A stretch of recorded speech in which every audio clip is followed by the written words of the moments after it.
大家南无阿弥陀佛。这一段话下面师父所介绍的，也是古人所说的。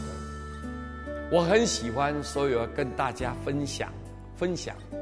这里头内容就说：一切福田不离方寸，吉凶祸福啊，皆有心造。这大家一看就明白了。那么一切福田，就是我们为什么有的人呢，就是福报很大，他做什么事情都很顺利，贵人也非常的明显啊，能够称心如意的。为什么能这样？不离方寸，都是心造出来的啊。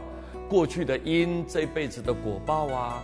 因为他这个心善良，所以福田就源源不断的啊，就从如影随形的跟着你来了。就一切福田就不离方寸，没有离开你的心。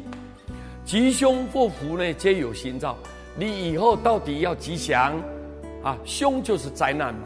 你要祸就是你是不是要有事故啊，要有其他不幸的事情，或者是你要有福报，这些吉凶祸福都是从哪个地方起来的啊？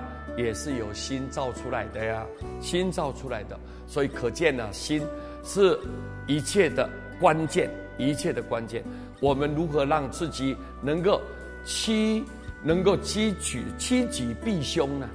我们要走向这个吉利啊，避开这个灾难。那么唯一的，我们的心要改造。怎么改造啊？